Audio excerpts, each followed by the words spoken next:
মুকুন্দ, তোর ক্লাস তো 11টার সময় শুরু হয়, এত তাড়াতাড়ি কেন বেরোচ্ছিস তুই? জানো বাবা, দাদা ন্যাশনাল পার্কে রোজ ঘুরতে যায়। রোজ?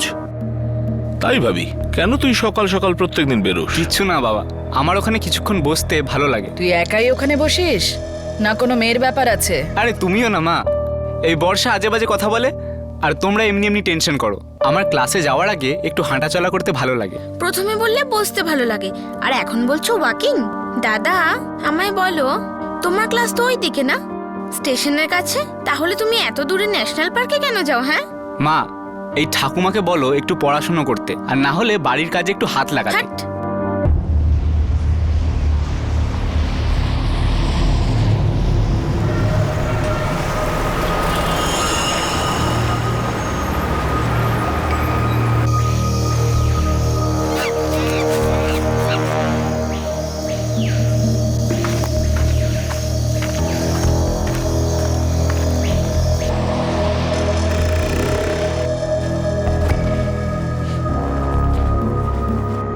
19 বছরের মুকুন্দ গাওড়ে বাবা মায়ের বড় ছেলে ছিল। ওর ছোট বোনের নাম বর্ষা। ওদের বাবা চন্দ্রকান্ত মুম্বাইয়ের ভাইখালা এলাকার একটা ফ্যাক্টরিতে কাজ করতেন। মুকুন্দ নিজে একটা টেকনিক্যাল ইনস্টিটিউটের সবচেয়ে লেটেস্ট প্রযুক্তি শিখছিল, আর ডিস্টেন্স এডুকেশনের মাধ্যমে নিজের ডিগ্রিও কমপ্লিট করছিল। মুকুন্দ খুব বুদ্ধিমান ছেলে ছিল, কর্মঠ ছিল, উচ্চাকাঙ্ক্ষী ছিল, আর বয়স 19 বছর হওয়ার কারণে একটু বদমাইশিও করত। কোনো মেয়ে আছে নিশ্চয়ই, গ্যারেন্টি। আরে মুকুন্দ খুব চালাক, বুঝেছিস? আমাদের কাছে লুকাচ্ছে। আরে যা, আমি তোদের মতো আলতু ফালতু নই।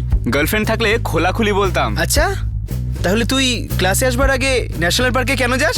মাছি মারতে? ও ওখানে আসে হয়তো কোনো ছবি বা ভিডিও দেখা। আমার না নেচারটাই ভালো লাগে মিস্টার কিরিট। আর তোদের প্রবলেমটা কোথায় রে? দেখ ভাই, আমরা অতটা বোকা নয় যেটা তুই ভাবিস। দেখ ভাই, বল না কে ছিল?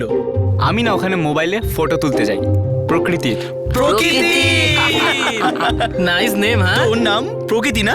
আরে ভাই, মেয়েদের প্রোফাইল চেক করার পর একটু যদি টাইম পাস না, তাহলে আমার এফবির ওয়ালটাও একটু চেক করিস। রোজ নতুন ফটো আপলোড করি, নেচারের, ওয়াইল্ড লাইফের আর প্রকৃতির। বুঝলি কিরিট, মিস্টার শর্ট সার্কিট একটা। একদিন না চল আমরা সবাই ওর পিছু নিই, যেই ওকে বাগে পাবো না সেদিন ওর বেজার মুখের ছবি তুলবো, একদম অ্যাওয়ার্ড উইনিং ছবি হবে, ঠিক এইরকম। আর যখন স্যার ঢুকবে না, তোদের এক্সপ্রেশনগুলো এরকম হবে। আমি তখন রেডি থাকবো ফটো তোলার জন্য। আবার ক্লাসের সময় বক বক বক বক। হ্যাঁ মুকুন্দ গাউড়ে, তুমি তো এদের নাটের গুরু, তাই না? প্র্যাকটিক্যালের সময় ফালতু টাইম পাস করো। স্যার না স্যার, স্যার এরাই আমায় জিজ্ঞেস করছিল আমি ন্যাশনাল পার্ক কেন যাই।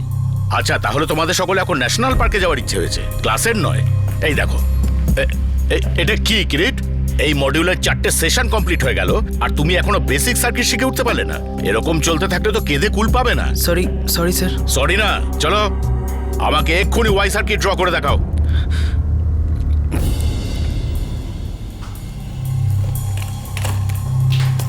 কি হয়েছে ওখানে? কিসের জন্য অপেক্ষা করছো? Y circuit, simple Y circuit. Sorry sir, আমি জানি না। কেন মা বাপের কষ্টের টাকাটা উড়াচ্ছ?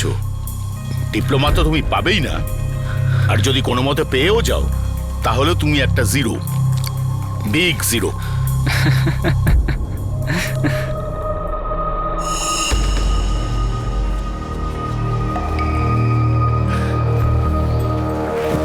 মা, আমি আসছি।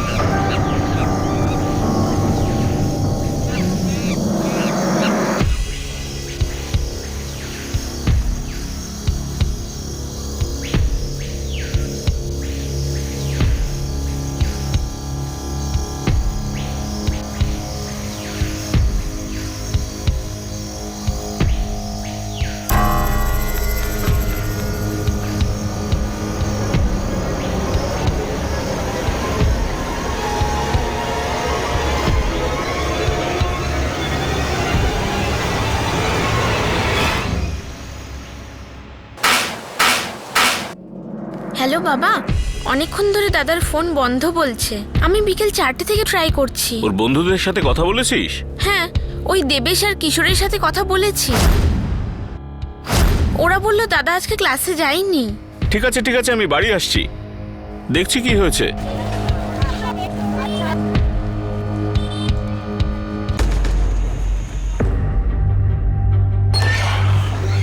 স্যার, সিম কার্ড হ্যান্ডসেট থেকে বার করা হয়েছে, তাই জন্য লোকেশন ট্র্যাক করতে অসুবিধা হচ্ছে। ওর ক্লাসমেটরা বলছিল ও আজ ক্লাসে আসেনি। হ্যাঁ স্যার। কোনো মেয়ের চক্কর? ন্যাশনাল পার্কে কারোর সাথে দেখা করতো কি? না না স্যার, আমরা জিজ্ঞেস করেছিলাম ওকে, বলেছিল এমনি ঘুরতে যায় ও। এই মেয়েটের চক্কর না না স্যার। আমার ছেলে কখনো মিথ্যে বলে না। ঠিক আছে, আমরা ন্যাশনাল পার্কে জঙ্গলে খুঁজে দেখব আর ওর বন্ধুদের সাথেও কথা বলবো। সকাল অবধি অপেক্ষা করুন। 21শে সেপ্টেম্বর রাত কেটে গেল, 22শে সকাল হলো, কিন্তু মুকুন্দ বাড়ি ফিরল না। সে তার রেগুলার টেকনিক্যাল ইনস্টিটিউটের ক্লাসেও যায়নি। ক্লাসে যাওয়ার আগে ওর অভ্যেস ছিল বরিভালির সঞ্জয় গান্ধী ন্যাশনাল পার্কে কিছু সময় কাটানো। সম্ভাবনা ছিল যে সেই সময়ই ওই পার্কে কিছু হয়েছিল।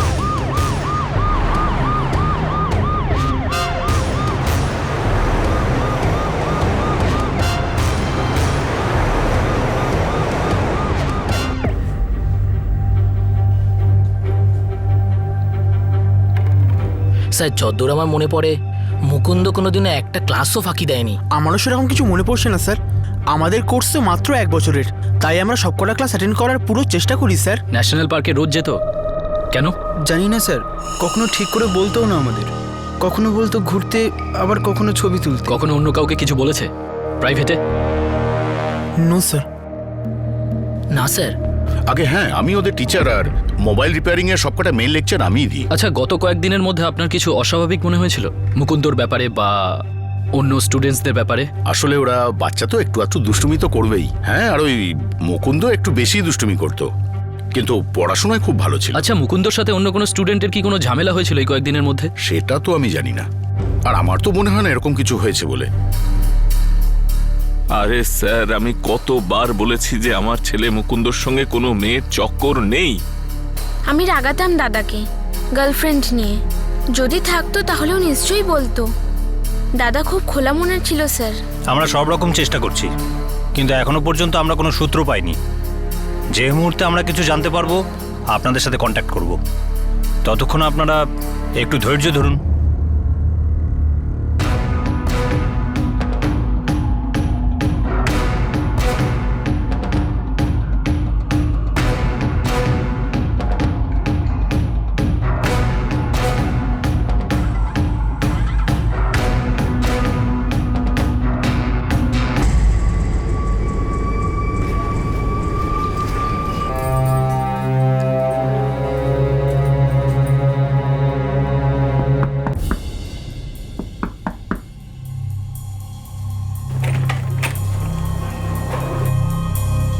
বাবা, দাদার কোনো খবর পেলে?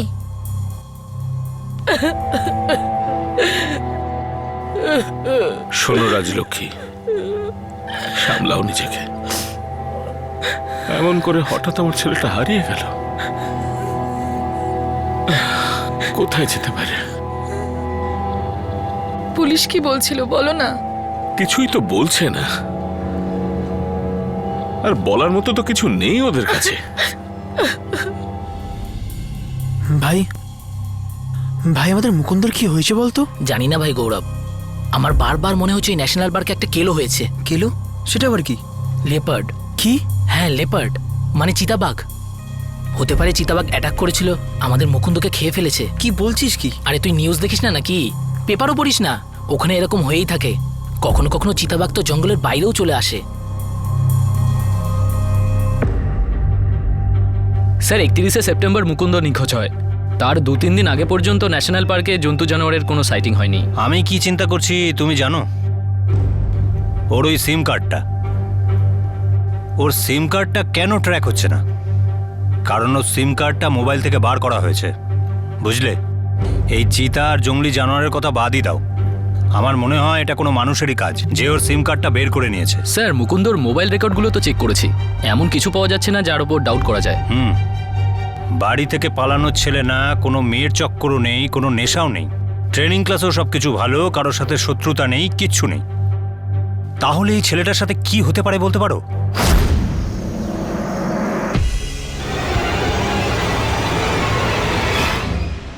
একুশে সেপ্টেম্বর নিখোঁজ হওয়ার পুরো 11 দিন পরেও পুলিশ এই কেসের কোনো ব্রেক থ্রু পায়নি। আর তারপর খবর এলো, খবর মুকুন্দ গাউড়ের।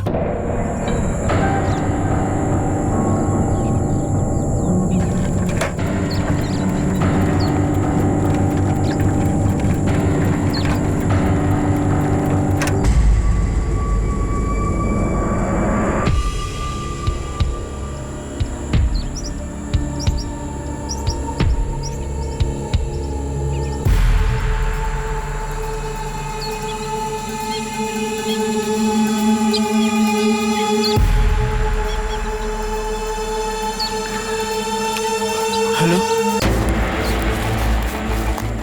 স্যার, আমি সাইকেল নিয়ে বাড়ি ফিরছিলাম, তখনই আমি দেখতে পেলাম। মনে হচ্ছে আমাদের জঙ্গলের কোনো জন্তু জানোয়ারই একে খেয়েছে।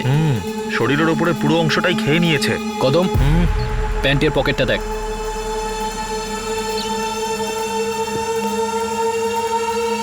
একটা ওয়ালেট।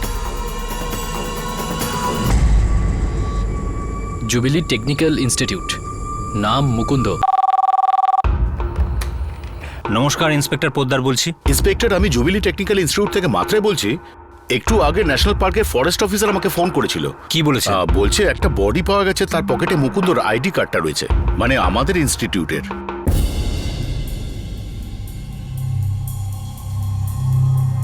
স্যার বলছিল নাকি অর্ধেক বডি পাওয়া গেছে, বাকিটা?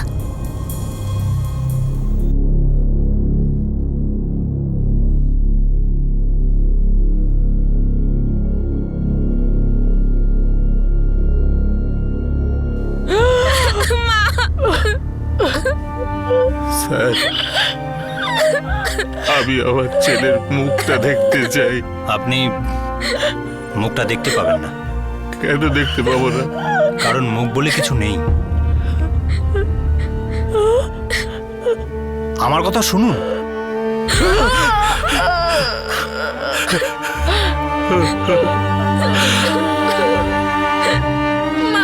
সামলান, তাড়াতাড়ি ডাক্তার ডাকুন, তাড়াতাড়ি।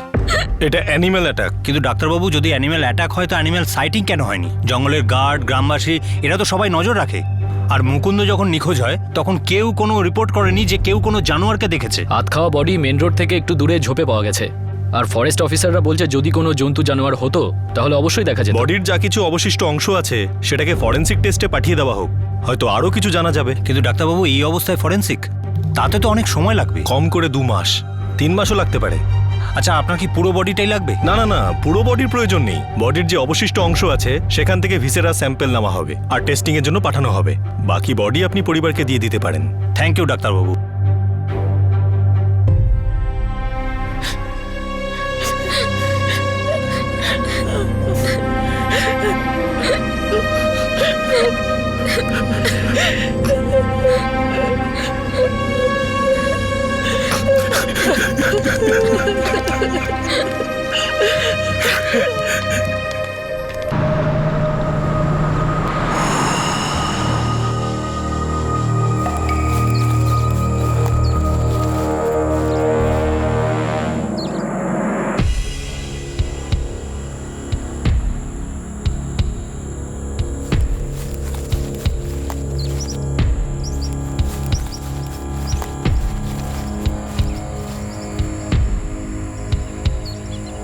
ছেলেটার প্যান্টের পকেট থেকে আমরা মানিব্যাগটা ছেঁড়া অবস্থায় পেয়েছি, কিন্তু কুলকার্নি ওর মোবাইলের কোনো অংশ পেলাম না। স্যার, কিছু লোকের স্বভাব আছে মোবাইল ফোন প্যান্টের পকেটের বদলে জামার পকেটে রাখে।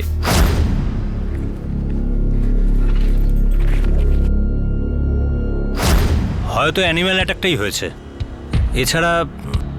এছাড়া আর কি হতে পারে?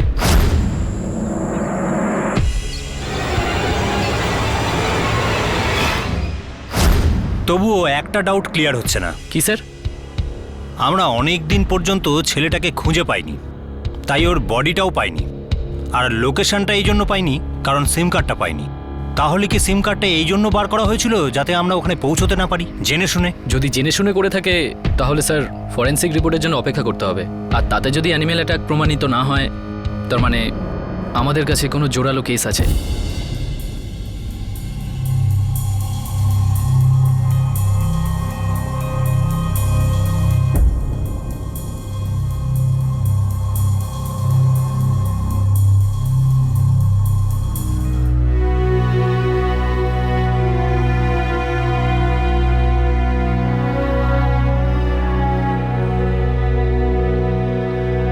এরকম মনে হচ্ছিল যে মুকুন্দের মোবাইল ফোন থেকে সিম কার্ড কেউ ইচ্ছে করে বের করেছে, আর এর ফলেই পুলিশের সন্দেহ হলো কিছু তো গন্ডগোল আছে।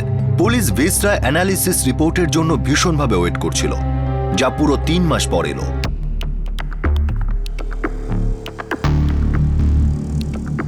আমাদের সন্দেহটা ঠিকই ছিল। কি লেখা আছে রিপোর্টে স্যার? বডিটা জানোয়ার খেয়েছে ঠিকই, কিন্তু মৃত্যুটা তার অনেক আগে হয়েছে। এই ছেলেটা নয় নিজে সুইসাইড করেছে, নয়তো তাকে মার্ডার করা হয়েছে, তারপর বাকি দেহটা জানোয়ারে খেয়েছে। স্যার ছেলেটা তো হাসি খুশিই ছিল, সবার সাথে ভালো ব্যবহার করতো, তাহলে সুইসাইড কেন করবে? এটাই তো, নিঃসন্দেহে এটা মার্ডার।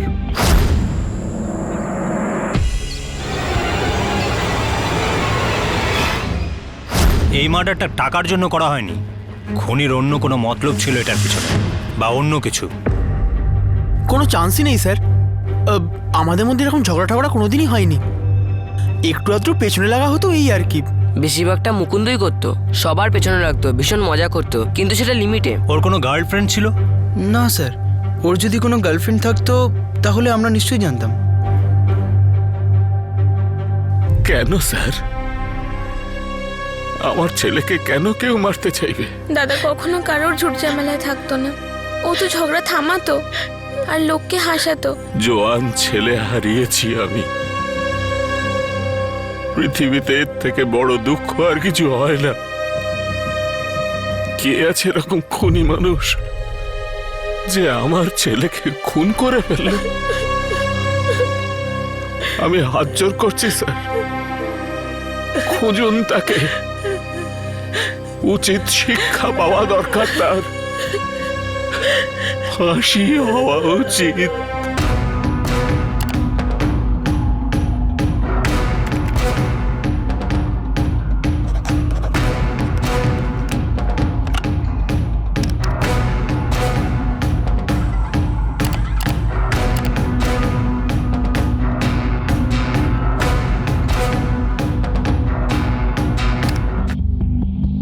স্যার এখনো কিছু জানতে পারিনি।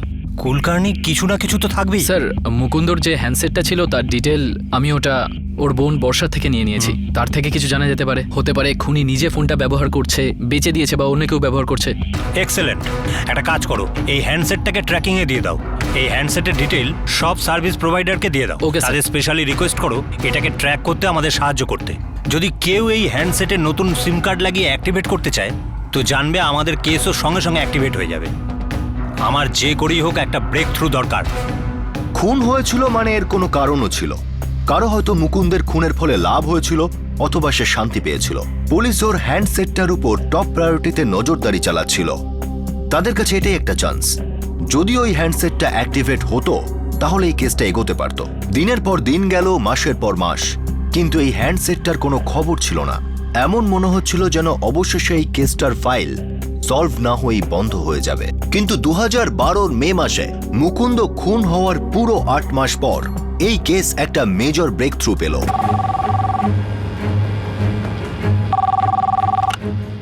নমস্কার, inspector Poddar, Kasturba police station. Inspector Poddar, আমি সোনাটা নেটওয়ার্ক থেকে অ্যাসিস্ট্যান্ট ম্যানেজার কথা বলছি। হ্যাঁ বলুন। আজ থেকে 3 মাস আগে ফেব্রুয়ারিতে আপনাদের পুলিশ স্টেশন থেকে আমাদের নেটওয়ার্কে একটা রিকোয়েস্ট এসেছিল পার্টিকুলার একটা মোবাইল হ্যান্ডসেটের উপর নজর রাখতে। হ্যাঁ, একটা মার্ডার কেসে হ্যান্ডসেটটা কি অ্যাক্টিভেট হয়েছে? নাম্বার ডিটেল আছে? হ্যাঁ, নম্বরটা হলো 444-555-66677। নাম হলো বিক্রম যোগলেকার আর লোকেশন মীরা রোড। আপনি প্লিজ আমার নাম্বার নোট করে নিন, 44889977, আর এর ডিটেল আমাকে SMS করে দিন এক্ষুনি। কুলকার্নি। হ্যাঁ স্যার। এবার আমরা এই কেসটা সলভ করেই ছাড়বো।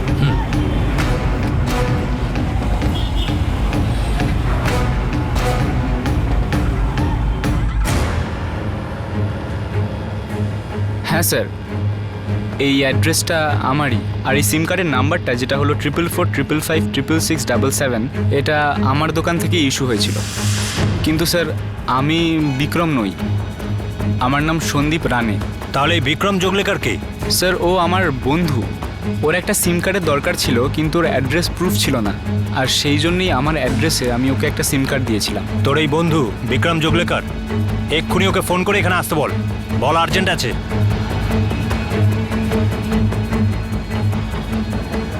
হ্যাঁ বিক্রম, তাড়াতাড়ি একটু দোকানে আয়, আর্জেন্ট।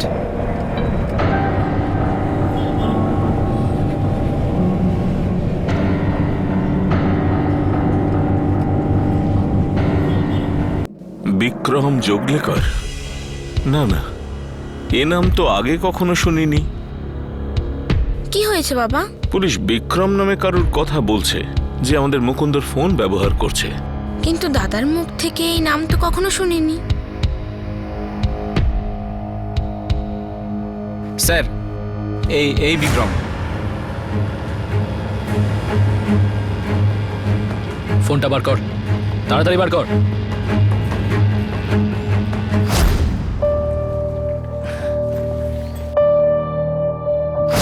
তোর মুকুন্দর সাথে কিসের কানেকশন? কে মুকুন্দ স্যার? মায়ের দেবী সাহেব, এই মুকুন্দ কাউরেটাকে আমি চিনি না। এই ফোনটা মুকুন্দর, তুই কোথা থেকে পেলি? এই ফোনটা আমি পেয়েছি স্যার। পেয়েছিস? হ্যাঁ হ্যাঁ পেয়েছিস?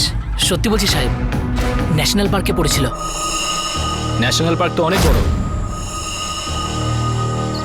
এক্স্যাক্ট লোকেশনটা বল। সেটা তো আমার মনে নেই সাহেব। আমি ওই ন্যাশনাল পার্কের পাশ দিয়ে যাচ্ছিলাম, তখন আমি ওটা ওখানে পড়ে থাকতে দেখে তুলে নিই। তুই ন্যাশনাল পার্ক কেন আর কবে গিয়েছিলি? কয়েক মাস আগে গিয়েছিলাম সাহেব, আমার ঠিক মনে নেই। এ হিরো দেখ, 8 মাস আগে সেপ্টেম্বর মাসে মুকুন্দর মার্ডার হয়েছিল, আর ওর মোবাইল ফোনটা হারিয়ে গিয়েছিল, যেটা তুই এখন ব্যবহার করছিস। এবার তুই বল, এবার কি তোর কিছু মনে পড়ছে, না আমি তোকে মনে করাবো? সাহেব তাড়াতাড়ি বল। সাহেব আমাকে এই ফোনটা আমার বন্ধু দিয়েছে। কে তোর বন্ধু? কিরিট মাপসেকা সাহেব। স্যার এই ছেলেটা মুকুন্দর সাথে একই ইনস্টিটিউশনে পড়ে। তাহলে তুই ক্লাসে আসবার আগে ন্যাশনাল পার্কে কেন যাস? মাছি মারতে? অক্টোবরে। আর স্যার আমাকে এই ফোনটা দিয়ে বললো, যতক্ষণ আমি না বলবো ততক্ষণ ব্যবহার করবি না।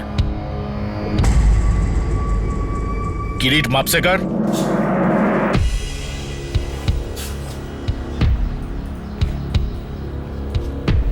কিরিট, মুকুন্দর সাথে তোর কিসের শত্রুতা ছিল বল, যে তুই ওকে প্রাণে মেরে দিলি? কি হয়েছে ওখানে? কিসের জন্য অপেক্ষা করছো? Y circuit, simple Y circuit.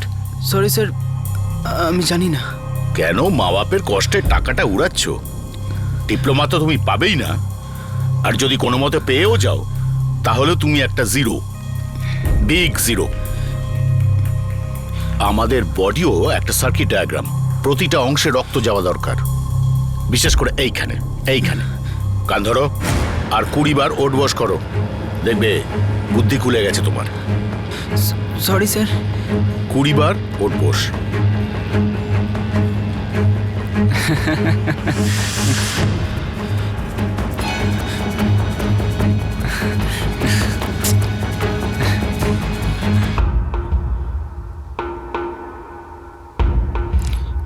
আরো 20টা।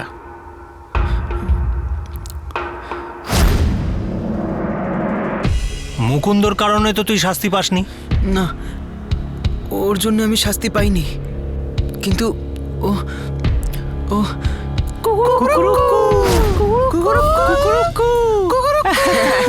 এখনো তো 20 বার বাকি আছে।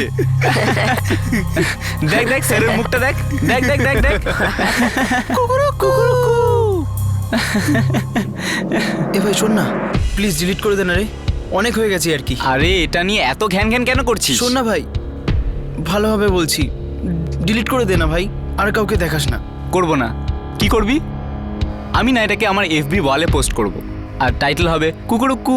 ভাব কত লাইকস আসবে, কত শেয়ারস হবে। আরে ভাই তুই ওয়ার্ল্ড ফেমাস হয়ে যাবি, ওয়ার্ল্ড ফেমাস।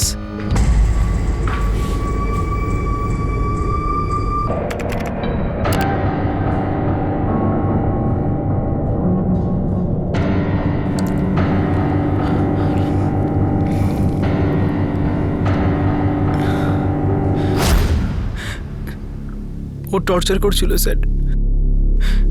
আমি সকালবেলা উঠে লগ ইন করতাম, ঘুম থেকে উঠে লগ ইন করতাম এটা দেখার জন্য যে ও আমার ভিডিওটা নেটে দিয়ে দেয়নি তো বরবাদ হয়ে যাবো স্যার। লোক আমাকে নিয়ে মজা করবে স্যার। আমি ওর সামনে অনেকবার হাত জোর করেছি স্যার, এরকম করিস না করিস না। আর ও আরো জোরে জোরে হাসতো আর এটা বলতো যে কেউ কোনো না কোনো দিন ও ফ্রেন্ড বুকে দিয়ে দেবে। আমি ভয় পেতে থাকলাম, ভয় বাড়তে লাগলো আর আমি ঠিক করে নিলাম যে করে হোক ওকে বন্ধ করেই ছাড়বো।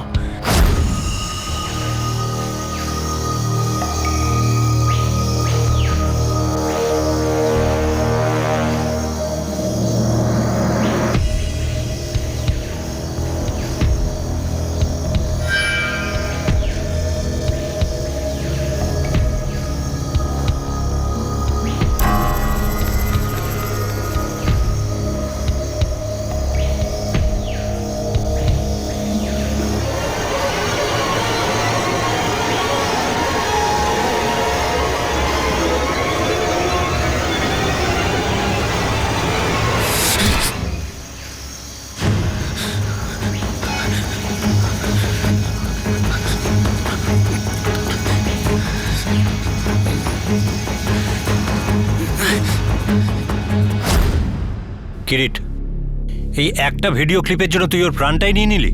ও রোজ আমার প্রাণ নিচ্ছিল স্যার, আমি আর কি করতে পারতাম।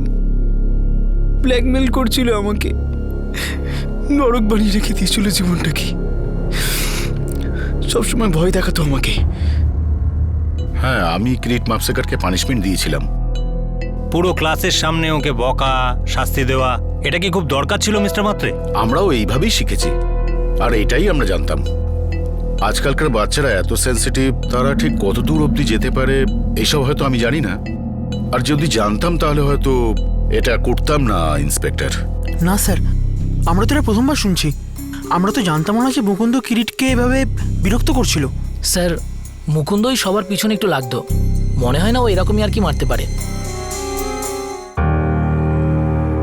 প্রশ্নই নেই স্যার, আমাদের মুকুন্দ এরকম করতেই পারে না। ওই ছেলেটা মিথ্যে বলছে। আমার দাদা খুব মজা করত, কিন্তু কারোর সাথে এরকম ভাবে মজা করতো না। দাদা কাউকে এত বিরক্ত করেছে যে ও দাদাকে খুন করে দেবে, এটা হতেই পারে না। আমার ছেলে খুব শান্ত ছিল স্যার, ও সবাইকে সাহায্য করত, আমাদের সবার জন্য কিছু একটা করতে চেয়েছিল। ও এরকম কেন করবে? মুকুন্দ সেলফোনটা আমরা ফরেনসিক ল্যাবে পাঠিয়ে দিয়েছি, ওনারা সমস্ত ডেটা যাচাই করবেন, তারপরে আমরা জানতে পারবো যে মুকুন্দ এরম কোনো ভিডিও তুলেছিল কি না। দেখবেন সত্যিটা ঠিক বেরিয়ে আসবেই।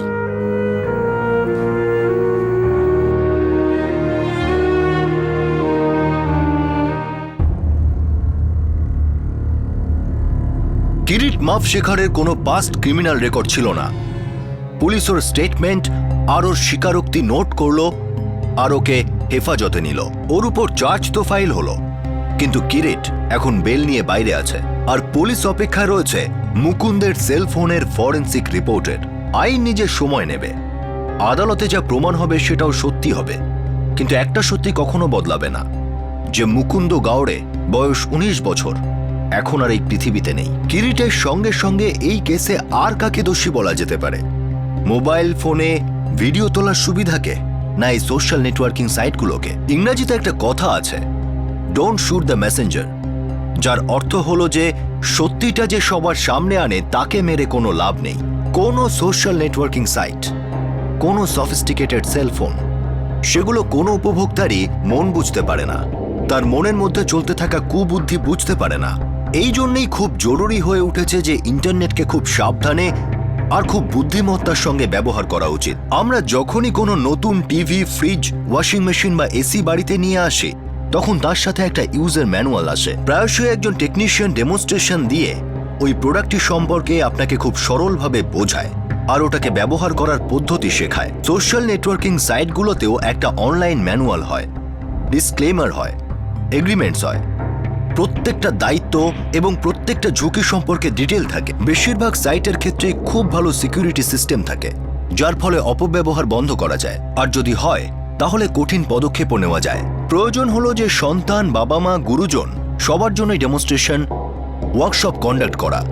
এটা শেখানোর জন্য যে আপনি নিজেকে ইন্টারনেট থেকে কিভাবে সুরক্ষিত রাখতে পারেন। এই ওয়ার্কশপ স্কুল, কলেজে কন্ডাক্ট করা যেতে পারে, এনজিও, হাউজিং সোসাইটি বা অন্যান্য কমিউনিটির অর্গানাইজেশনের মাধ্যমেও করা যেতে পারে।